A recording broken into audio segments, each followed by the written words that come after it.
Dynamite Download. Dynamite Download, your home for all positive coverage on all elite wrestling. Special event, as you can see, SPD about the Cleveland-born badass. To see the height and to see the commitment and to see the drive. We'll see, yours truly, without a signature shade, SPD once again. January recruitment month for them. I come along in the ring. Actually, I did see that. I was thinking Dynamite, all three in the flesh. Have to do an interview with those guys. You know why? Because they spread positivity about AEW. Welcome to Dynamite Download. Welcome everybody to AEW Dynamite Download, baby. Your home for positive coverage on AEW. And dude, SPD, man, it feels like each week it gets easier and easier just to approach these shows with a big smile on our face. My God, we were talking about it during the show. This AEW roster is just absolutely ridiculously loaded, dude. Just loaded with talent. It is so deep, and Malachi Black needed a shovel tonight to keep digging because how deep of the roster this is, man. It is. Good point. Every single week it's like a fresh episode because we saw the match card. I love that they do this master graphic. AEW, props to them. Really nice. But just the way they blend it together so smoothly and give you a taste of what's in store for Dynamite, a big taste. And this was a completely different looking one. 2.0 this week too, baby. I like that. Man, I love it, man. We are totally on the road to Revolution. This was, we only had a few 4-ish segments announced, and then we got that thrown in that Face Revolution match, and then the main event was thrown in there kind of last minute to the hype. But to kick things off, man, let's dive right into it because speaking of tastes, we got a big taste with that tag team battle royale kicked things off. And our guys, the Gun Club, didn't last too long. I mean, what I loved about this, man, was that those ass boy chants, I know they can't stand listening to them. They're just getting louder and louder and louder, and the crowd is just eating it up, man. I love what they're doing on social. I got to give props to these guys because they're leaning into that in the social. How they say no ass chants will be at all tonight.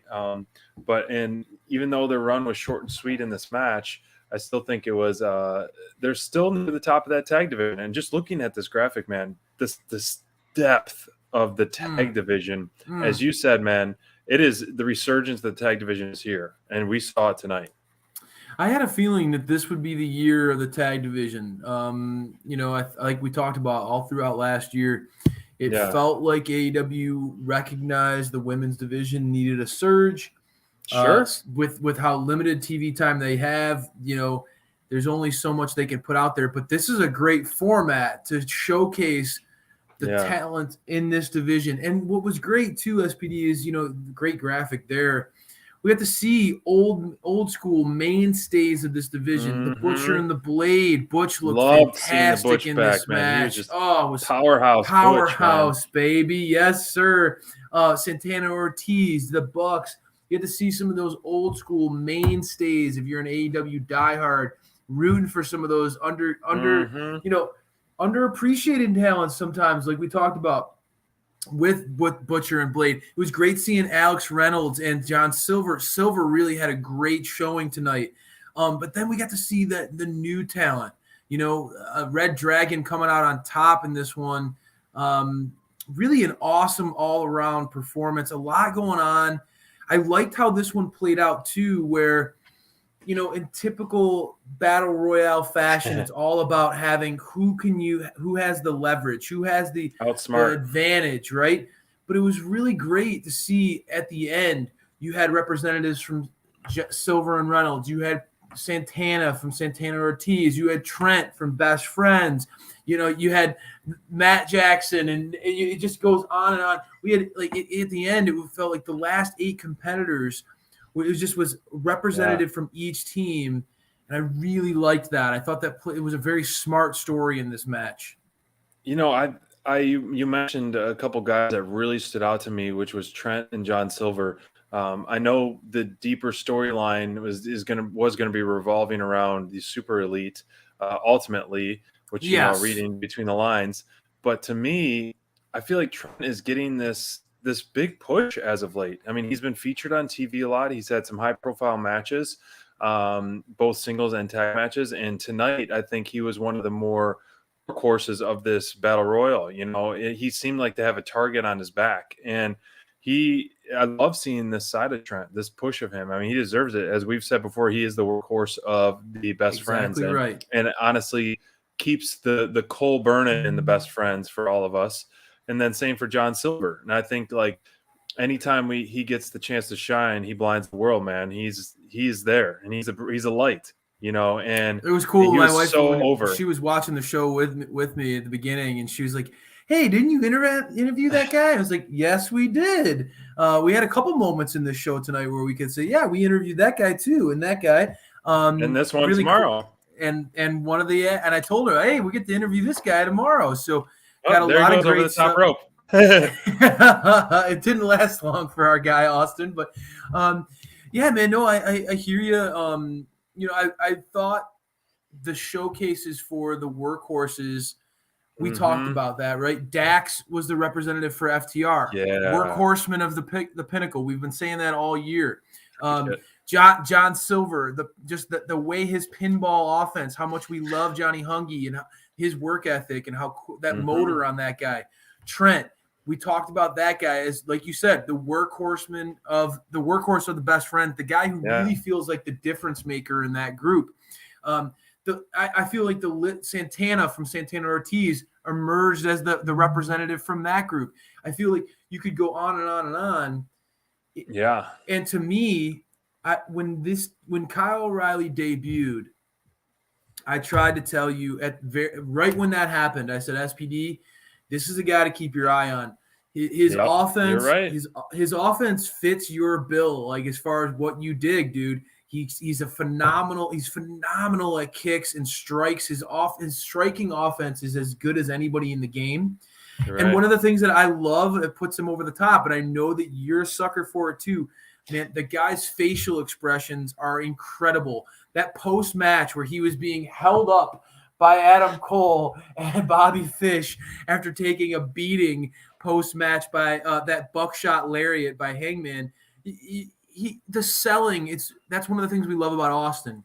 When a performer is always on, it makes a big difference. And Kyle O'Reilly is that kind of guy. I have a feeling that Red Dragon's going to bring it at AEW Revolution, and you're gonna see more of what makes him special. Big fan of Kyle O'Reilly. I feel like he really takes this Red Dragon trio to another level. He is that guy to me that really stands out in that group, and that's I'm being honest with you. That's even with Adam Cole in the picture. I think that Kyle O'Reilly's offense, his striking, is my cup of tea, as they say. Big fan. Pinky up with that cup of tea as well. And you know what? I'm very anxious to see, because you've sold me on him, which I don't know. I haven't watched much of his matches outside of a few clips here and there. I didn't follow him in NXT, so I'm very anxious to see the taste that I'm getting. I enjoy, and I love the kick combos that he does and the leg sweeping and all that.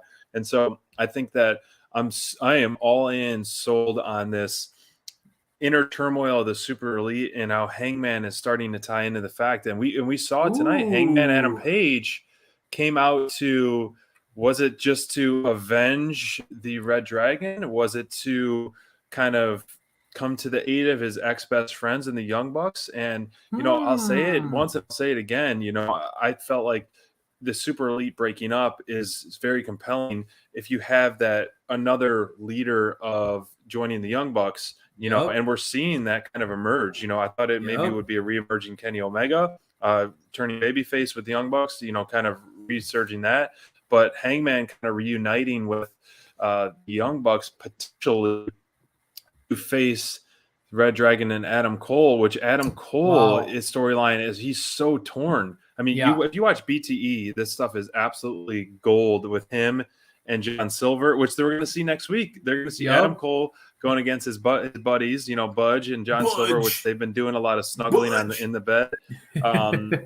But this is going to be a story of who's the better Adam. And I love his style of promo, sitting in the ring and calling him out, and 6 feet now in the buckshot lariat bang. And so I love the combination of this promo that Hangman delivered, and I am so invested in this, not just this match, but what's going to unfold beyond with the super elite, the super clip. That's and that's really cool to me too, man, because you even said it, like you didn't follow these guys in New Japan, you didn't follow Ring of Honor, you didn't follow in NXT, you're an AEW diehard, right? And even with that, you can be incredibly invested in what's happening in the story. It's still gripping and compelling, even with that, just what what's happened in AEW. All the drama that's happened with Hangman and the Bucks and Adam Cole and Kenny Omega, all that drama that's happened just within the construct of AEW television is compelling enough. But then for the nerds, the wrestle geeks out there like me, right? Like where you get to see, like, okay, like I loved Undisputed Era in NXT. That was my jam. I had their theme song on my phone, I mean, that's my group right there. And so I know the inner turmoil of Adam Cole and his relationship with Kyle O'Reilly and Bobby Fish, how he turned on them, and now, and so you get to start to see, like, all right, Adam Cole, his allegiance is always to himself. It's always serves his best interest. Which way is he going to go here? And you're starting to see like him getting pulled in one direction. Really compelling, interesting stuff. And, it sets the stage for a great pay-per-view that we talked about. That, oh my gosh. There are multiple stories that were built here. Unbelievable. That said, man, I gotta ask you: was there a more compelling, emotionally charged segment than what we saw from our good buddy Max tonight? He really pulled on the heartstrings. I mean, this is one of our biggest fans here on Dynamite Download is Maxwell Jacob Friedman, and he's been glowing reviews of us, calling us the drizzling shits and other odds and ends names that we don't want to get demonetized for.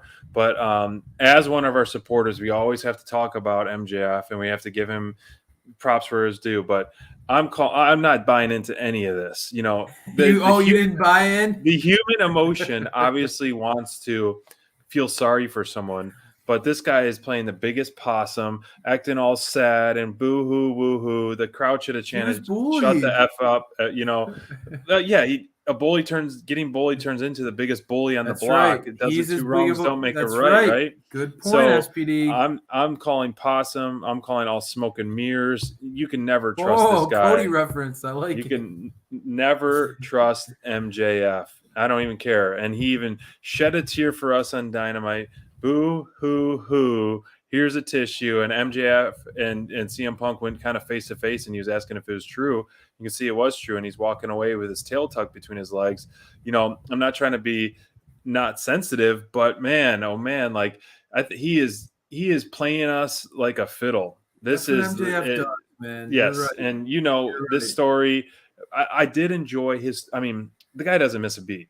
Give credit where credit is due. He's always delivers A+ gold promos, period. You're right. And this was another one of those. And he showed the fact that he literally shed a tear, made it attempted to make it real for us, but I'm still calling bluff and possum. He had Punk kind of, I know. Like, is this for real? Is this legit? Do you think we'll see MJF crying and saying no, and then CM Punk letting up a little bit, and then MJF just playing possum and capitalizing and beating him? I think we'll see something like that. You can never put things past MJF. We've talked about it time and again. This guy always seems to be one step ahead of his competition, and it feels like this is an example where, man, we all saw the fire in Punk last week. And this is why again, I'm sympathetic to if MJF talking about getting bullied and all those things. It was tough to hear. Poor guy. I feel bad for him. If it was anybody else. But I think the timing is awfully convenient because we got to see a fired up CM Punk last week. We talked about it, cutting a promo that was so different from his AEW run so far. A promo that was characterized by his anger and his intent, that fuel that we've seen from Punk in the past. So it's awfully convenient that Max is now trying to soften Punk up a little bit, tug on Punk's heartstrings, get him to feel sympathy for MJF.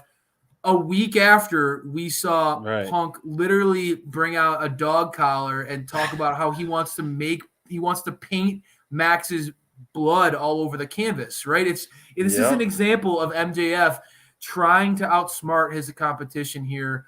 I think he's digging deep into the bag of tricks of MJF. I think this one's definitely him playing possum, as you said. Very well said there, SPD. Oh man, I'm very intrigued, man. This is a marathon pay-per-view, man. They announced 3 new matches tonight, and I mean, it doesn't seem like the end is in sight with it. And doesn't seem like the end is in sight with this feud. The House of Black just added another. How good member, was this? But let's talk about everything from start to finish. This one, man, was this good? The rebranding of Penta. His entrance was chill-worthy, chills on my arms. When you just see his arms, big gloves over that gravestone, and the shovel, man.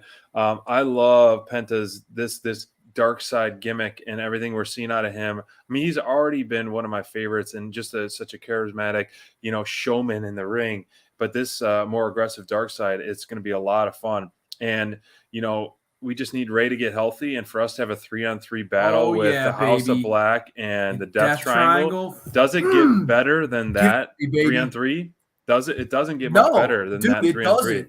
Absolutely, because Buddy Murphy is as like when you look at in-ring competitors, I love myself the Bastard. That's my guy. That's my OG favorite wrestler. And when it comes to in-ring skill set, Buddy Murphy is one of those guys who is very, very similar to Pac in the ring.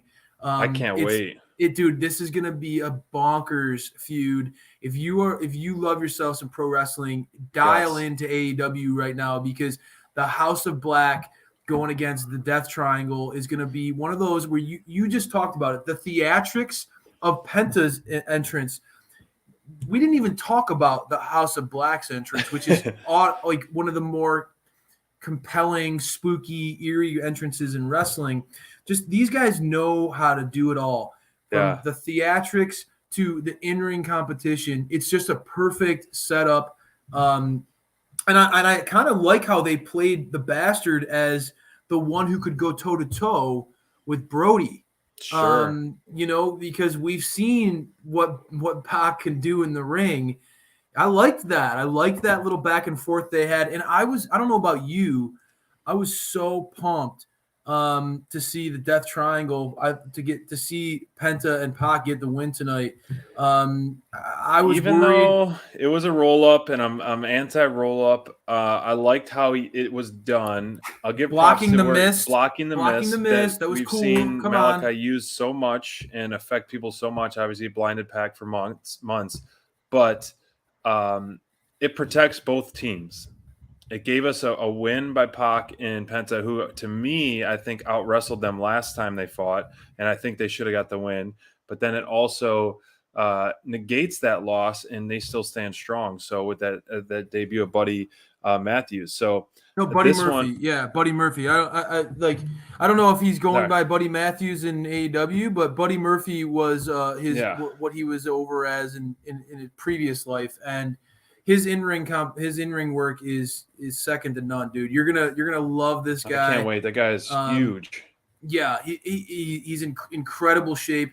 And again, when I can compare him, and this is as big of a compliment as I can give, when I compare him to in-ring competitors, Buddy Matthews is apparently what he's going billed as here in AEW. But call him whatever you want.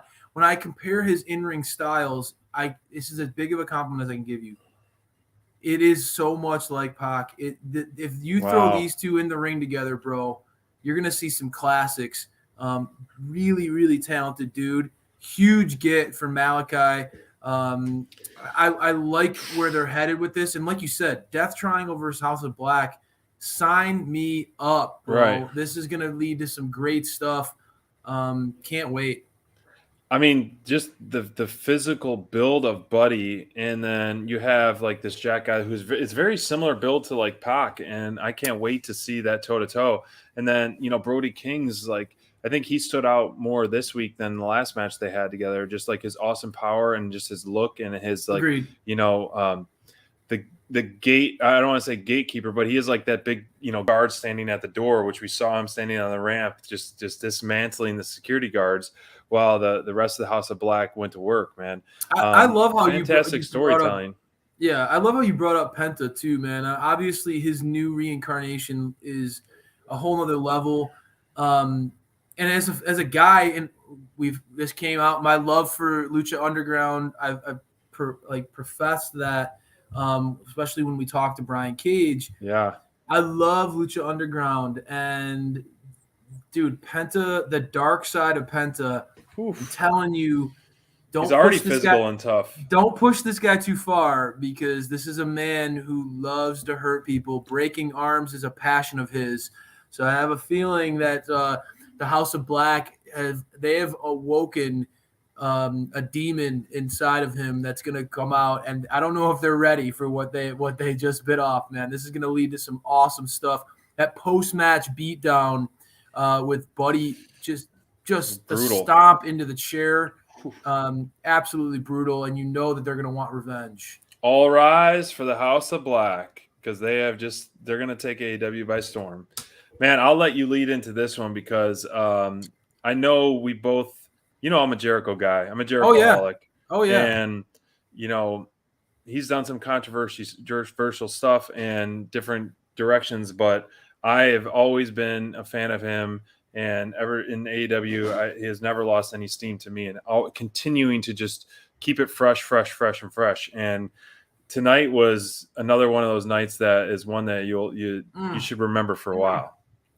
Yeah, dude, this was one of the better segments of the whole night. I felt like everyone goes into this, right? Everybody knows that Kingston, that dude has the gift of gab. That guy can cut people down to size with a promo.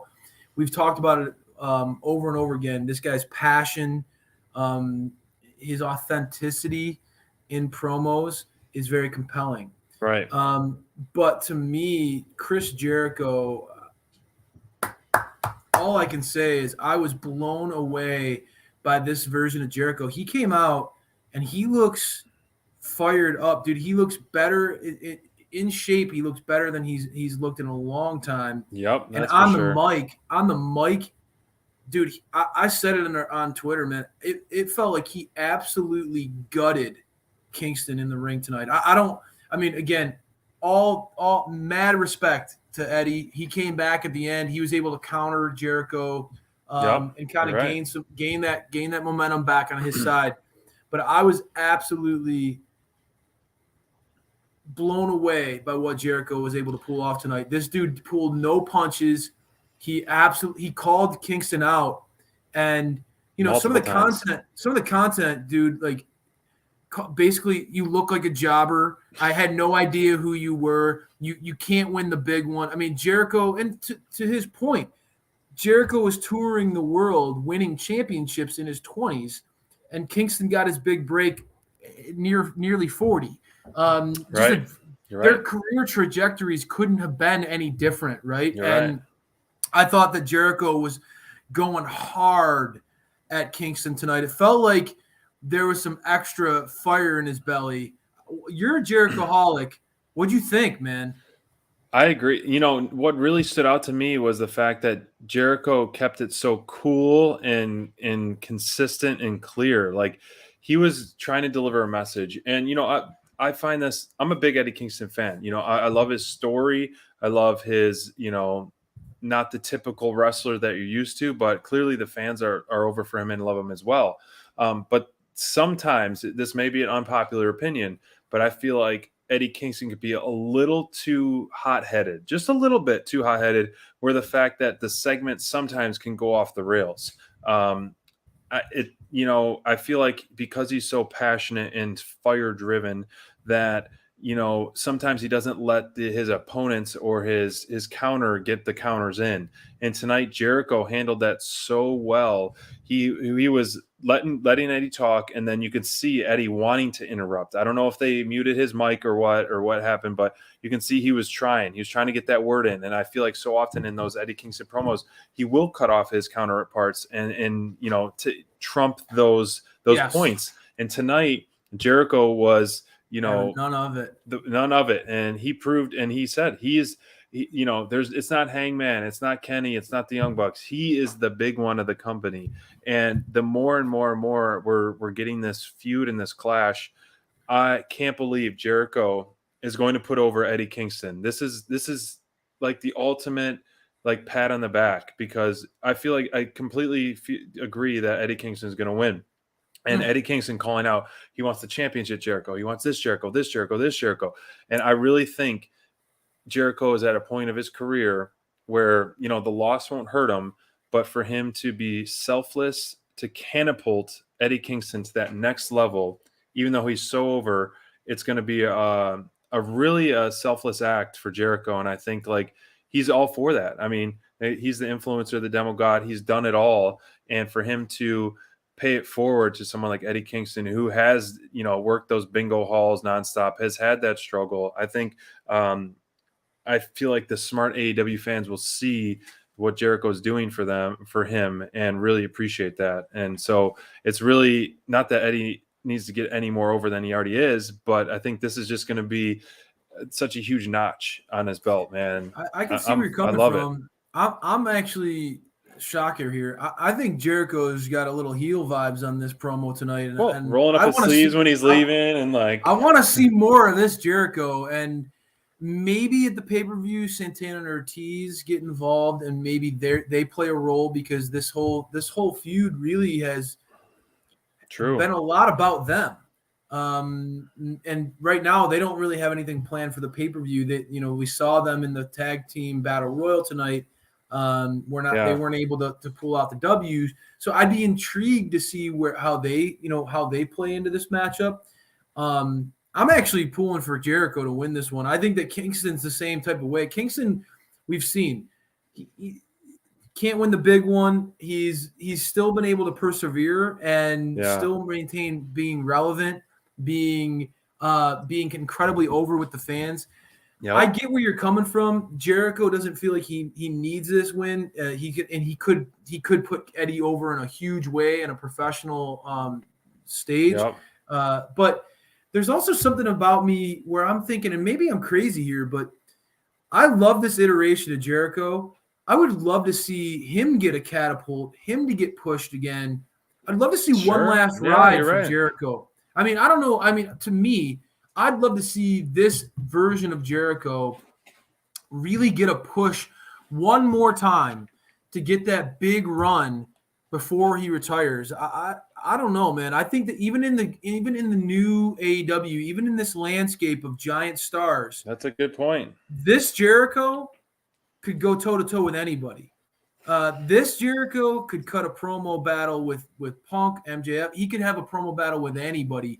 This was not the fun and games Chris Jericho, as Eddie Kingston was teasing him about the mimosa. This was not that kind of Chris Jericho. You're right. This was the alpha, the pain maker type of Chris Jericho, who, no joking, no nonsense. I was a big fan of what I saw out of the influencer Chris Jericho tonight. So regardless, this was another one. Set the stage for the pay-per-view. I saw this blowing up on Twitter. People were saying, I want to buy the pay-per-view now because of what I just saw between Jericho and Kingston. So those two hit a home run in their segment. Wow. They sold that pay-per-view big time for a lot of people. Another thing that's selling this pay-per-view, especially to me, is this Face of the Revolution ladder match, man. The star power that's in this match. And although you and I were we were hoping that Dark Order's 10 We love ourselves some 10. We had an opportunity to interview 10 on our show. Great guy, great person outside the ring, and a guy who obviously JR was talking up what a big man he is, what a hoss this guy is, and just him fitting in that landscape of the ladder match with Hobbs, and seeing him going there with Keith Lee and the War Dog would have been crazy from a size perspective. But Ricky Starks' star power in that match, dude, this Face of the Revolution ladder match is quickly getting to be one of those matches that could steal that show. And on a pay-per-view that's loaded with matches that we wanted to see, matches that we didn't even know we wanted to see, this is a match that has so much star power and so much riding on the line. It's hard to pick a favorite. You get Keith Lee, who's the brand new face, who's a big name, big star, but you have War Dog in there, who's a guy who's one of our favorites. And I know, like, Powerhouse Hobbs, big dude, and then you get Starks. You get Team Taz represented by two of their top stars. Very interesting where this is going to go, dude. What do you think about this match, and what do you think about the long-term implications when it comes to the pay-per-view? I love that 10 was getting a shot at this, and I was really hoping, like you said, for him to be in there, and then Hobbs and him could battle for the best spine buster of the night on that as well.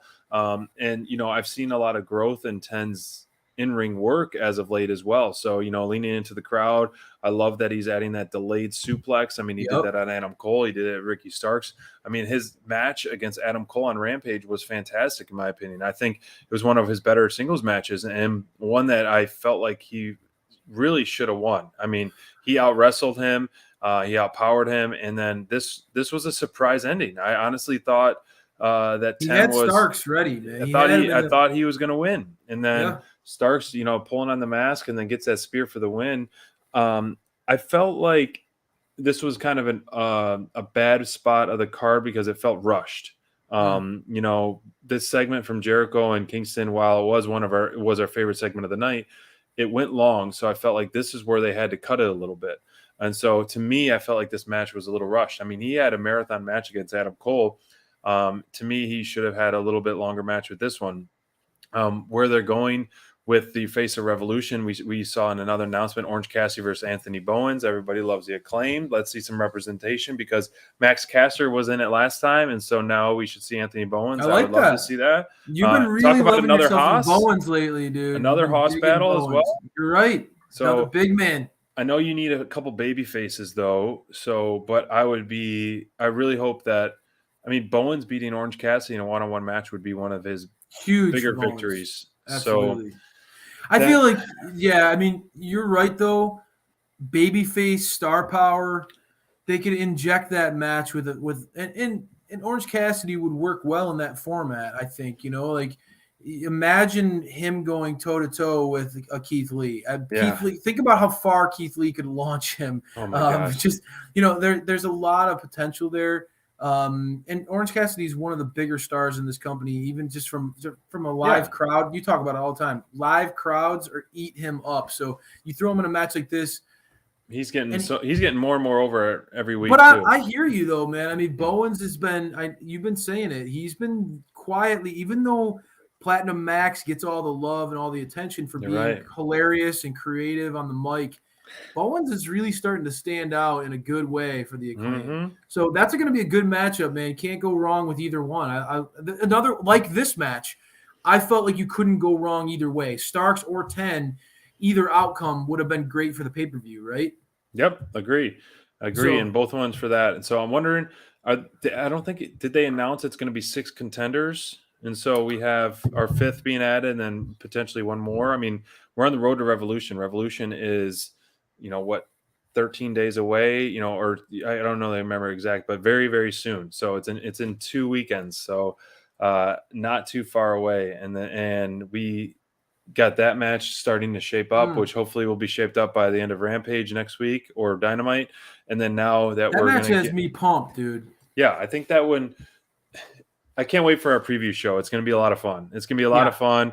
We're going to have some of our fans, special guests in there, giving us their their takes, and we're gonna have our bingo card back. I always love our preview shows because Yeah, it me lets us too. really like A lot of fun. fantasy book and have some fun with it with you guys as well. So stay tuned for our preview show. But another segue into that, another women's title match on the line tonight, in which led to Ty Conti and Jade getting face to face in that. Talk So about that setting the match, stage for the pay-per-view. I love that. I agree with the announce team here. Tony Schiavone said this could have been Jade's biggest challenge to date, and I thought, her match versus AQA was fantastic pairing. Loved what we saw, and just to echo the commentators as well, like we're seeing new moves and new, things out of Jade every single week. I love growing. how she picked her up from the armpit and was like just effortlessly the bunny. And Bunny's no slouch. I mean, she showed up well. So I think this was another one that maybe got cut a little bit short, but I think overall both women showed up really well. I love that at the end, during how Jade's leaning into just, the showboating, doing push-ups and flexing all match, how we're kind of seeing a little bit of that of Bryan Danielson as well. And then for her to stand alone in the ring with the mic with no smart mark is adding another step to her depth of her comfort level and her career and her character. Like, really, really enjoyed the overall segment and overall presentation of what Jade had to offer tonight on Dynamite. Yeah, I feel like Jade's one of those characters, like, if you're a sports fan, right? One of the coolest things about pro sports is when you get an opportunity, you follow a guy in college, and you see, their potential and their upside, and you follow their career, and then they make it big on the big stage, and you see that growth. Like, man, I remember when he was a freshman in college. I love that pro wrestling, we get to see these characters grow and evolve and change. And Jade's one of those where you can look at her and say, okay, this is clearly a blue chip prospect. This is somebody who might have a couple flaws in their game. No question. There are some things with Jade that, is she perfect yet? No, but she's new to this industry, and you could tell she's putting in the work. She's putting in the work to get better, and you can see things starting to click for her in certain ways where, okay, like eventually these critics of Jade, like, oh, she can't go in the ring. Eventually they're going to have to bite their tongue because she's starting to get smooth. She's starting to gain, like you said, her offensive repertoire in the ring is pretty impressive from where she started to now. She's starting to showcase more confidence inside that ring. Jade never struggles for confidence outside the ring. She knows that she looks like $1 million. She carries herself like she's a champion. She has the belt around her shoulder there, but she's starting to perform in the ring with that confidence, and that's going to take her to another level. And I agree with you. You put her in the ring with somebody like the Bunny, who we've seen has no problem putting other people over, but has grown a lot herself. And it was just a really good pairing. I'm excited to see Jade go against Ty Conti because you just said Bunny was probably Jade's toughest test to date as champ. Sure. Ty Conti is going to really bring it to her. And that's another example of like two young stars that have huge upsides right there. That TK is going to be watching this one with both eyes glued to the match here, because those are two of the brighter young stars in the women's division. That we get a taste of the future for AEW's women's division in that match. And when we look at the pay-per-view, you get to see Jade versus Conti, really the young up-and-comers of this division. And then you get to see Thunder Rosa and DMD, really the two top stars of the division, the two veterans. Pillars. Yes, the two pillars of the women's division, really the backbone of the movement that really transformed the women's division over the course of 2021.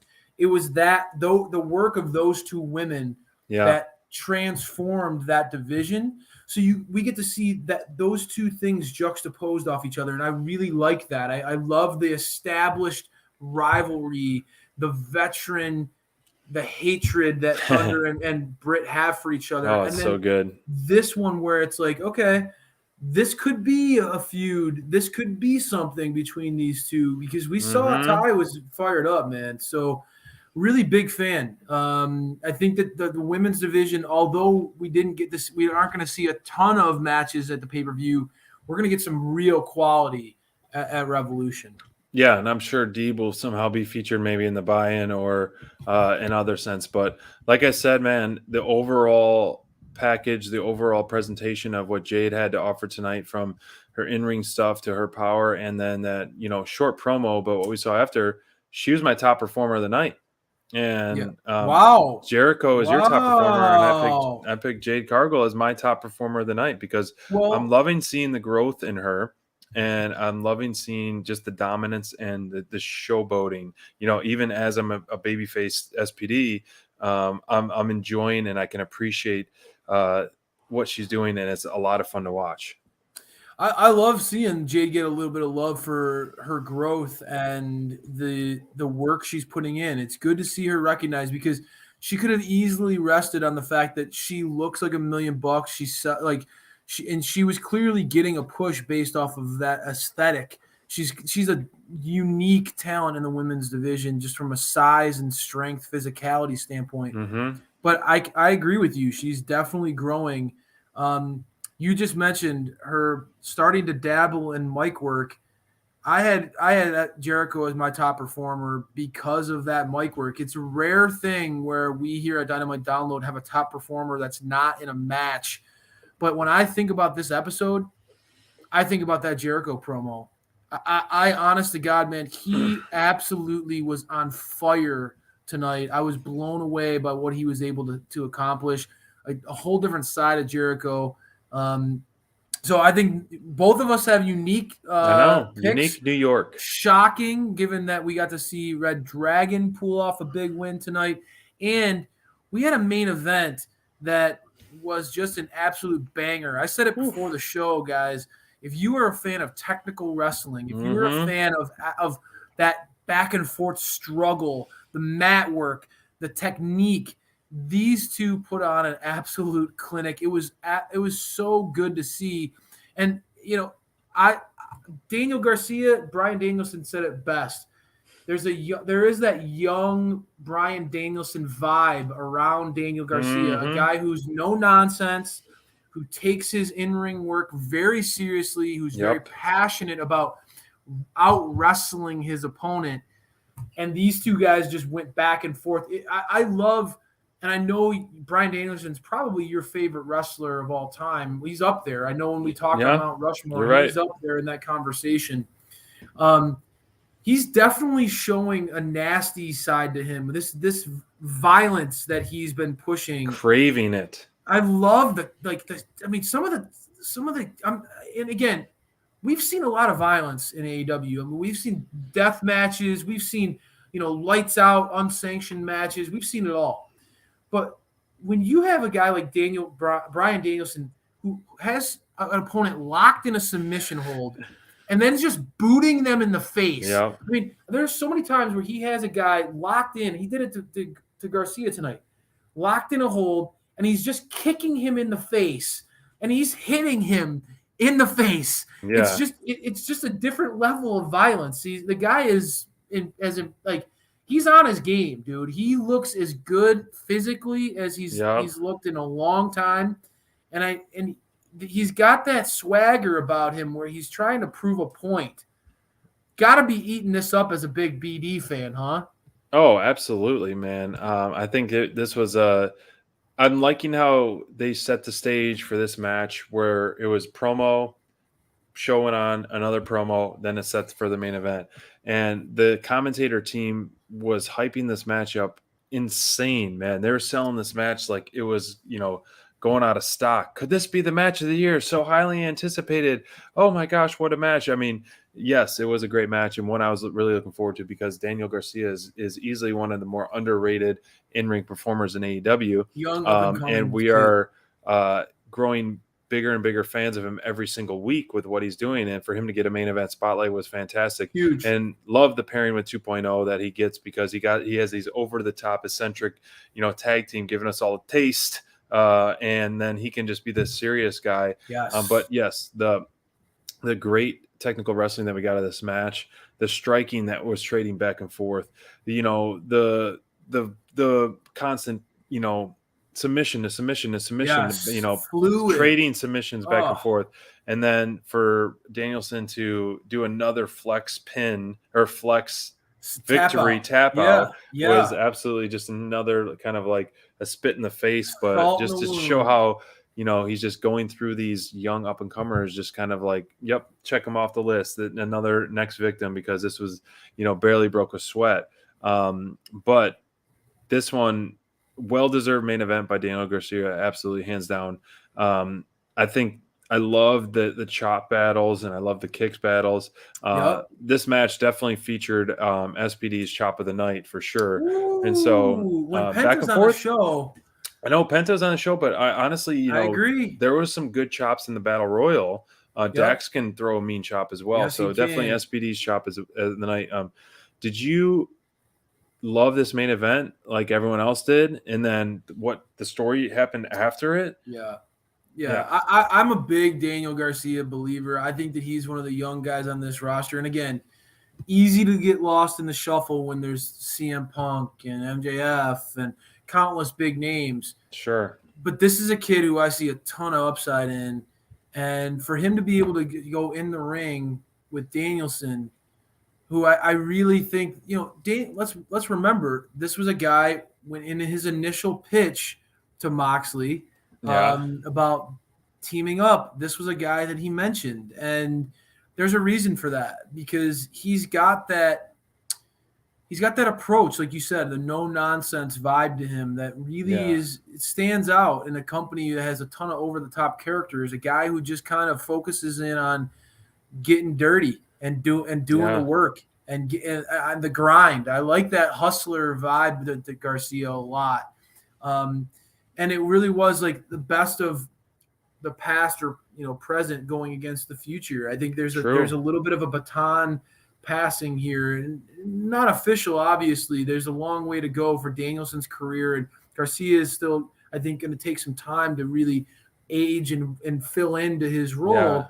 But you could see this was one of those things where Danielson purposely wanted a match with this kid, and I could see him wanting to go in the ring with him to teach him a lesson, but for his own good. This was one of those things where Garcia, maybe some of it's because of his Team 2.0 friends, his teammates, but he can sometimes get off, and think that he's further ahead than he is. And this was a humbling a little bit. That, like, you got a ways to go, kid, and I liked the story of this match. And the post-match, having Team 2.0 attack Danielson, I love that, like that 3-on-1. Those they've made that their trademark, the beatdowns. But for Moxley to make the save, and the way that they did it, it was so perfect. Wild Thing blaring over the loudspeakers, and Mox is just coming through the crowd, just a ball of fire, beats the crap out of everybody. Music's still playing while he's going off.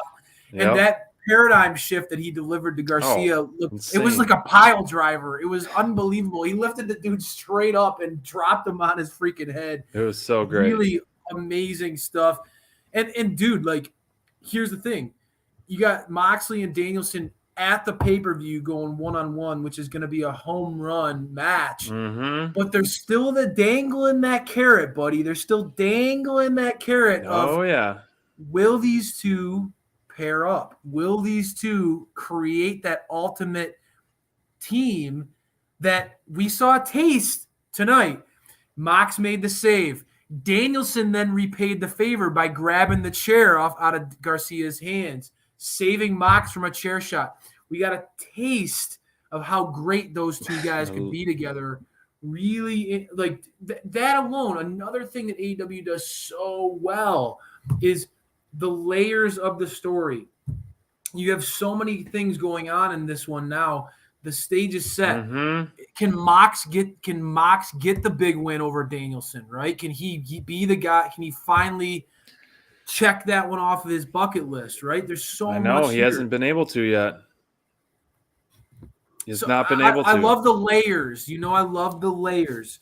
So This was the fact that they are just keep giving us, building blocks to an ultimate, masterpiece of Revolution that's Yes. in store. Building blocks.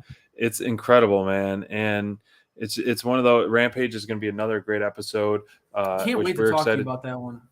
Yeah, we're gonna have to touch base on This about card is getting Rampage. crazy. But stay tuned, everyone. We're going to wrap things up for Dynamite Download episode 74, but stay tuned to our channel this week. Tomorrow. We have a interview lined up tomorrow night with Austin Gunn of the Gun Club. And so stay tuned to our Twitter and our YouTube channel for posting that. We're TBD when we'll post it. Maybe we'll post it tomorrow night or Friday sometime. So you can go into the weekend just before Rampage. We'll post it. But definitely will be out soon. We got some great questions in store, and we can't wait to talk to him. It's been in the works for a few months, and it's going to be a blast. So I want to thank you guys for tuning in to episode 74 of Dynamite Download. And once again, reminder, we're sticking to one show a week for now for the time being. Mr. The new DAD is there with his young son. So we're going to keep one show a week and hopefully get a couple more interviews on the books. But love you all. Thank you all for tuning in. And we hope you enjoy our interview coming up.